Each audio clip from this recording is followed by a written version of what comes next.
നമ്മളിന്നൊരു healthy മാവാണ് ഉണ്ടാക്കാൻ പോകുന്നത്. അതിനൊരു പാൻ എടുത്ത് വെച്ചിട്ട് കുറച്ച് ബട്ടർ ഇട്ട് കൊടുക്കുക. നമുക്ക് അതിലേക്ക് ആവശ്യമുള്ള സാധനങ്ങൾ സവാള, ക്യാപ്സിക്കം എൻ്റെ 3 കളർ ഉള്ളതുകൊണ്ട് അതെടുത്ത്, റോസ്റ്റ് ചെയ്ത റവ, പീനട്ട്, ക്യാരറ്റ് ഗ്രേറ്റ് ചെയ്തത്. ഓൾറെഡി കപ്പലണ്ടി ഞാൻ ഒന്ന് റോസ്റ്റ് ചെയ്ത് വെച്ചിരുന്നതാണ്. ബട്ടറിലേക്ക് നമ്മൾ സവാള ഇട്ട് വഴറ്റി, അതിലേക്ക് ക്യാപ്സിക്കം ഇട്ട് ഒന്ന് വഴറ്റി, ഒന്നും ഒരുപാട് മുരിഞ്ഞു പോകണ്ട. അതിലേക്ക് കുറച്ച് ക്യാരറ്റ് ഇട്ട് കൊടുക്കുക.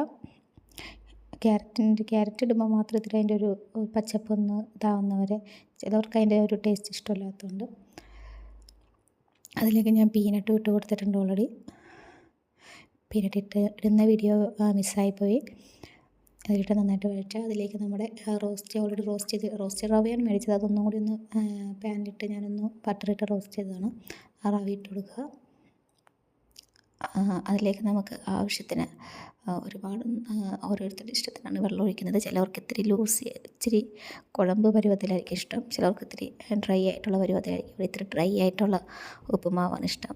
അപ്പോൾ അത് ഓരോരുത്തരുടെ ഇഷ്ടത്തിനുള്ള വെള്ളം ആഡ് ചെയ്ത് കൊടുക്കുക. ഉപ്പും ആഡ് ചെയ്ത് നന്നായിട്ട് മിക്സ് ചെയ്യുക. ആവശ്യമെങ്കിൽ കുറച്ച് മല്ലിയില ഏതെങ്കിലും ഞങ്ങൾക്കിവിടെ മല്ലിയിലയുടെ ടേസ്റ്റ് ഇല്ലാത്ത എല്ലാവർക്കും ഇഷ്ടമായതുകൊണ്ട് കുറച്ച് മല്ലിയില ഇട്ടിട്ടുണ്ട്. ഞങ്ങൾക്ക് ഈ ഒരു പരുവാണ് ഇഷ്ടം. അങ്ങനെ നമ്മുടെ ഹെൽത്തി വെജിറ്റബിൾ ഉപ്പുമാവ് റെഡി.